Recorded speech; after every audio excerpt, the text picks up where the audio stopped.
Keep acting like this is your pool, and I'll make sure this HOA buries you in fines. Then walk through my gate one more time and watch how expensive that mistake gets. Loretta appeared at his front door at 4:23 p.m. He knew she was coming before she knocked because the front camera picked her up halfway down the driveway.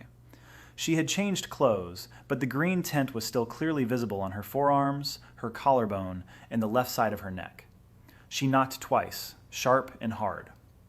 Nathan opened the door and looked at her with the same expression he had been practicing for 2 weeks, completely neutral, completely unbothered, giving her absolutely nothing to work with.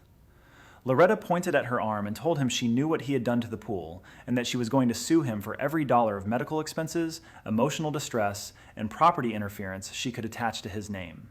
She said it fast and loud, and with the full confidence of someone who had not yet realized that the conversation she was currently having was the worst legal decision of her life. Nathan let her finish every word. Then he said quietly and without any drama at all, "You want to tell me why you were in my pool?" Loretta opened her mouth. Nathan held up his phone with the camera footage already pulled up. 6 visits, full footage, time-stamped, her face visible in every single clip. He turned the screen toward her and let her watch herself walk through his gate for the 6th time in 6 weeks. The color that drained from Loretta's face in that moment had nothing to do with the pool chemical.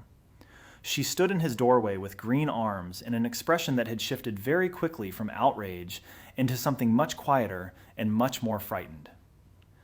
Nathan told her that Fletcher Cross at Hartwell Legal on North Scottsdale Road had already reviewed the footage, that Miriam Bankratoft had submitted a signed witness statement, and that a formal complaint had been filed with the Maricopa County Attorney's Office that morning.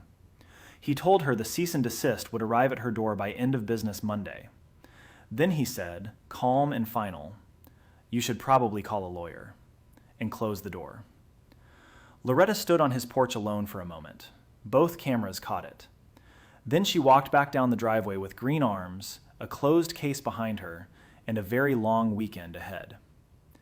If this HOA president had crossed the line in your neighborhood too, hit follow right now because part 5 is where everything completely falls apart for her. Keep acting like this is your pool, and I'll make sure this HOA buries you in fines. Then walk through my gate one more time and watch how expensive that mistake gets. Loretta did not call a lawyer fast enough. Fletcher Cross filed suit on Monday morning, and the filing was not quiet or polite. It listed criminal trespassing across 6 documented incidents, invasion of private property, abuse of HOA authority, fraudulent misrepresentation of HOA jurisdiction to intimidate a homeowner, and intentional infliction of emotional distress.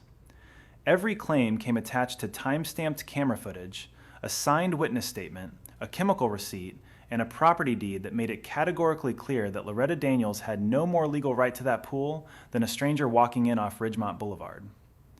Loretta's attorney tried to argue that the pool chemical constituted deliberate harm.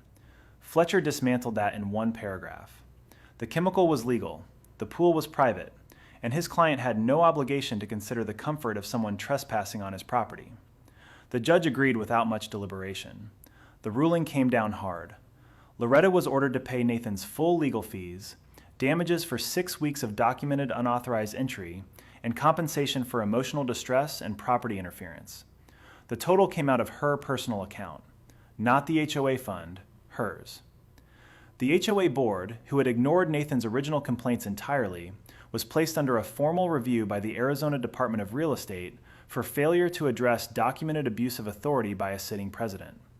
Clifford Stubbs, Loretta's most loyal board member, resigned the same afternoon the review was announced and released a statement that threw Loretta completely under the bus with the calm efficiency of a man saving himself. Loretta was removed as HOA president within the week. She appealed nothing.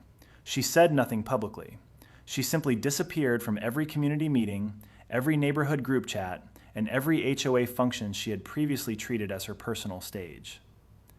Nathan changed the pool gate code, pointed both cameras directly at it, and went swimming that Sunday afternoon in complete, absolute peace. If someone is helping themselves to something that belongs to you and getting away with it, your story belongs in these comments. Drop it below. We read every single one. And follow for more HOA nightmare stories that always come with receipts.